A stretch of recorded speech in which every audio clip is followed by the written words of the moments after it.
All right, so in today's episode, I am going to rank the top 10 wholesale marketing channels from worst to first. I'm really looking forward to this episode because a lot of people tell me, Todd, what is my favorite marketing channel? So today I'm gonna get down and dirty. I'm gonna rank them 10 all the way down to 1. But before I jump in today's episode, if you have not been over to nextlevelwholesaling.com, I've got a gift there for you, and that is the Next Level Wholesaling Assessment. If you want to make a ton more money, you want to do big, fat, profitable deals, you want a team that operates your business without your day-to-day involvement, go ahead and take the assessment. It's going to rank you in the 4 core areas of your business. And when you take it, it's going to become abundantly clear on the areas that you need to work on to catapult you to that next level of success. So go to nextlevelwholesaling.com, take the assessment, and I'm telling you, you're absolutely going to love it. So nextlevelwholesaling.com. All right, so let's jump into the top 10 marketing channels from worst to first. Before I do this, I'm going to say and make a quick disclaimer that it is really important that you, when you're first getting started out, or if you don't have consistency, that you focus on one of these marketing channels. Find one, master it, get it profitable, expand it to as big as you possibly can, right? Just wring all of the juice that you can out of it, squeeze that lemon, and then move on to the next one. All right, so that being said, number 10 is the multiple listing service. So what do I mean by the multiple listing service? I mean that properties that are on the market. Now, in terms of wholesale marketing channels, I'm specifically referring to houses that we can get under contract, under market, so that we can either sell to a cash buyer or buy them and possibly fix and flip them, which is not my cup of tea. I hate that crap. I love to be able to buy at a large enough discount so that I can make my money at the buy and then sell it, okay, to a cash buyer without having to do any of the work. The multiple listing service is good because you can go and find deals right now, right? You can go on Redfin, you can go on Zillow and find houses that are on the market. You could type fixer or handyman special and find properties and then start making bids below market value. So if you know that you see a house on the market and you know that you can sell it for, let's say, 200,000, and maybe they're asking 200,000 or 205, you could go in and you can make an offer at 150 and see if they'll accept it, right? And so I've locked up deals, or my team has locked up deals over the multiple listing service, and it's worked, and I've made money in the past. The disadvantage is that these houses are out in the open, right? It's widely available to everybody. It's highly competitive. You've got to make a lot of offers. You've got to deal with real estate agents. You got to fill out the large real estate agent, paperwork. And so that's why this falls at number 10. Yes, you could do it. It's my least favorite, but it does work. Everything on this list, I've made money with every single marketing channel on this list. So it does work, but that's number 10. Number 9, cold calling. Now, cold calling is another good marketing channel. The reason why I like it is that, and my good friend Brent Daniels from TTP says, it is the most proactive way to find a deal. You get on the phone, you pull a list, you skip trace it, and you start talking to people. And the cost per deal for this is very, very inexpensive if you're not calculating your time, which for me is probably one of the most important resources. So you have to calculate your time into this. But cold calling is good because, again, you can start talking to people right away. The disadvantage is that it sucks up a lot of time, or you've got to hire someone to do it. You're going to talk to a lot of people before you get a deal. But I tell you what, you can make a lot of money cold calling. I remember one time we bought a house in Barstow, California, came from a direct mail campaign. The house next door to us was filled with a bunch of criminals. We cold called the owner, got them on the phone, and got the house under contract. We wound up making $37,000 on that deal from just cold calling the owner. So there is money in cold calling. It works. But that is my number 9, specifically because how much time it takes and having to hire people to do it. Number 3, sphere of influence. Now, excuse me, I should say not number 3, number 7. Number third down though. Sphere of influence are people who know what you do. You do not want to be an undercover real estate investor. Your friends, family, coworkers should know what the heck you do for a living. What do? You buy real estate. You help people out of a jam. Someone needs a fast, quick, easy sale, as is. You are the person to do this. Why do I like it? Well, you can get a very, very, very good deal on this. You're probably not going to have to compete. You're not going to have to convince the seller to do business with you because you are trusted. That's why I like it. If I could have all of these, I would. The problem with these, though, is that it's very passive, right? You're not going out there. It's almost the opposite of cold calling. You're waiting for people to refer you business. And frankly, you can't run a business just on your sphere of influence, right? You need to have other marketing channels, although these are highly profitable. If I could have an unlimited amount of just one, it would probably be the sphere of influence. The problem is you're probably not going to get enough referrals to justify it. But again, keep growing that sphere of influence. That is number 7. Number 6, real estate agents. Now, I love real estate agents for a number of reasons. Number 1, and by the way, this is different than the multiple listing service. Real estate agents in this context are people who you form a relationship with. And real estate agents form a relationship with their sellers. And they'll come to them normally if they have a real estate problem. Something like 85% of all transactions happen through a real estate agent. So you want to build relationships with an agent where if they have a seller who has a problem and they don't want to take the property to the open market, they now come to you and say, hey, listen, I've got this client who's got this problem. They want a fast, easy sale. Do you want to buy this thing? The advantage to the agent is the agent will get 2 sides of the commission. They'll get the commission for representing you, and they'll get the commission for representing the seller. The great thing about this is that it's no cost, right? It's low cost.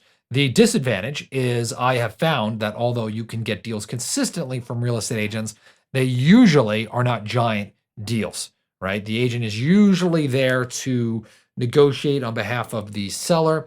And so, yes, there's room to make a margin, but not as much as if you were doing a direct to seller deal.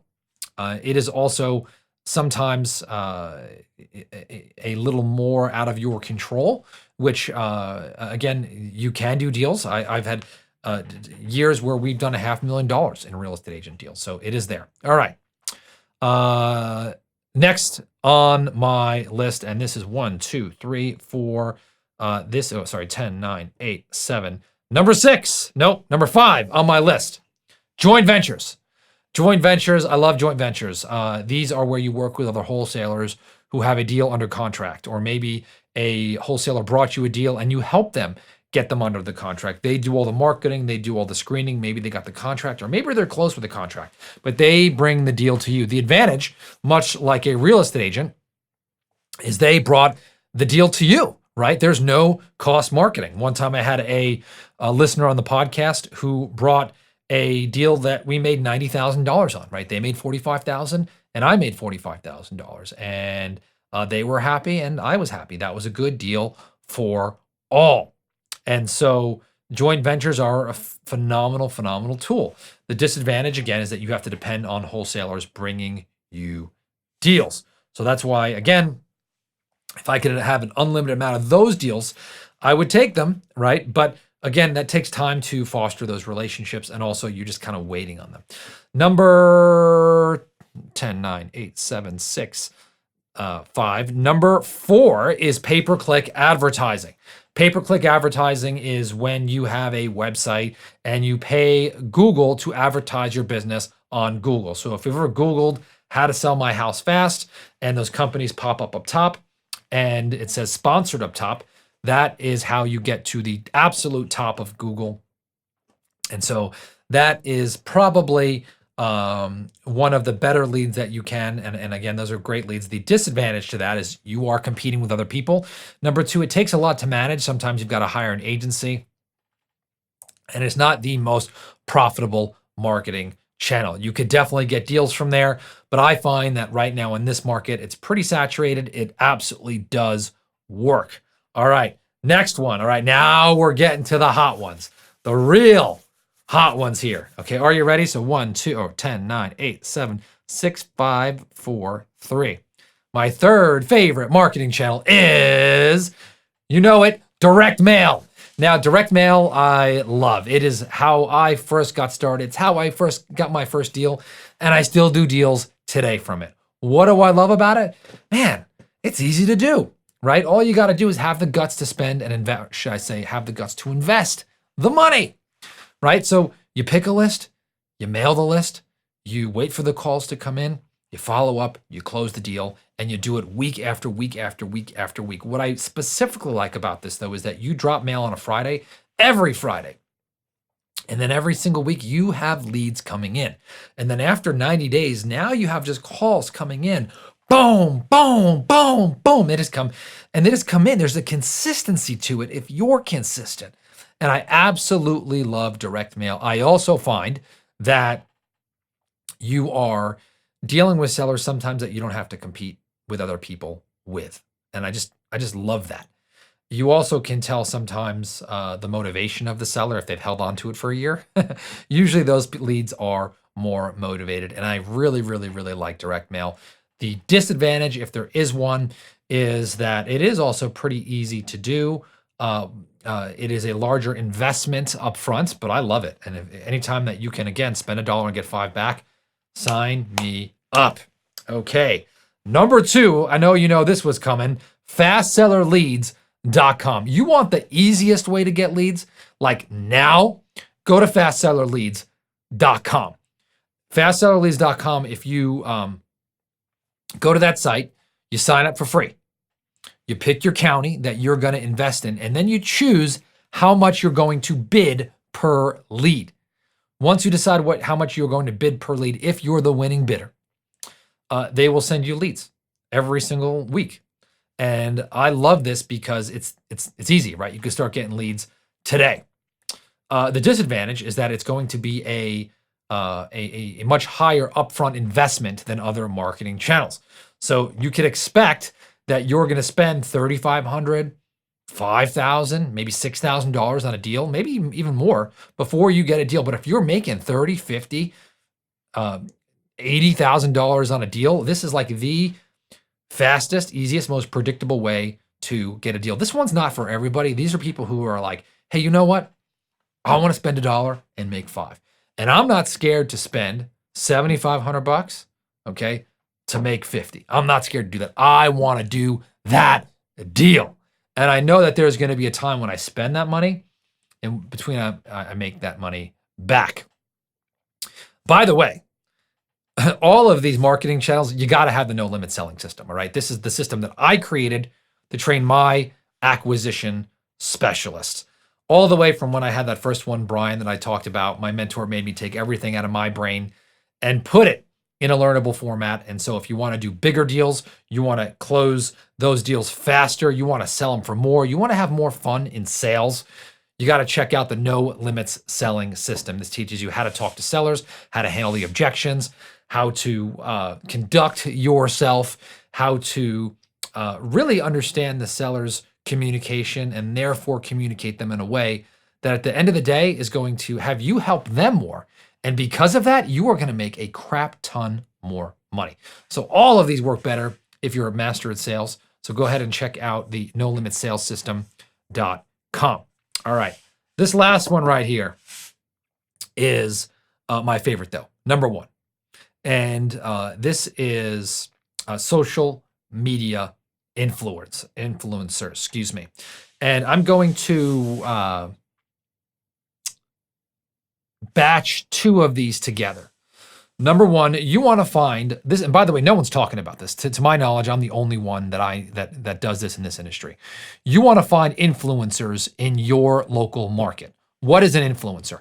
They could be a micro influencer, right? They don't need to be Michael Jordan. They don't need to be Taylor Swift. Okay, you need someone who is a trusted celebrity in your small market. And what I mean by that, a local celebrity, right? So for instance, we partnered with someone who owns a local Facebook page. He's a local influencer, and he's constantly posting on social media about local restaurant reviews and local police news and some local politics, or the kids who are throwing eggs on Halloween that shouldn't be, right? But everybody knows this person. He has the trust of the community. So we partnered with this person. Said, hey, will you promote our business? We'll give you a small piece of every deal, right? Plus, we'll give you a little bit every single month. And it's not a lot, right? Well, we started doing this, and all of a sudden, boom, boom, boom, boom, we got some big monster deals, and we still get big monster deals from local influencers. This marketing channel is very inexpensive. You can make a lot of money. You're going to have instant trust. You'll probably close 1 out of every 2, maybe 1 out of every 3, because you're borrowing trust from that local celebrity. And I'm telling you, it's one of the best investments you can make. That being said, that's my 1. Number 2 is that you got to have, with that, you want to have a strong Google business profile tied to that. When people Google your name after an influencer recommends you and you've got a lot of good reviews, make sure your Google business profile is up to date. You've got good reviews, and I'm telling you, your business will thrive. All right, just a quick review from my top 10. These all work, but from worst to first, and these 10, again, you can make money in all of these. Number 1, houses that are on the MLS. Number 9, and I think I might have skipped this, by the way, is texting, right? Texting, in my opinion, everybody's doing it. It's super cheap. Yes, you can make money from it, but it's pretty saturated. Number 8 is cold calling. 7, your sphere of influence. 6, real estate agents. These are houses that are not on the market. 5, joint ventures. 4, pay-per-click. 3, direct mail. 2, fastsellerleads.com. And number 1, partnering with social media influencers. Also, make sure your Google My Business profile is up to date. And I'm telling you what, pick one marketing channel, make it happen. Know how to sell and talk to sellers. Check out the No Limit Selling System, and I will talk to you on the next episode.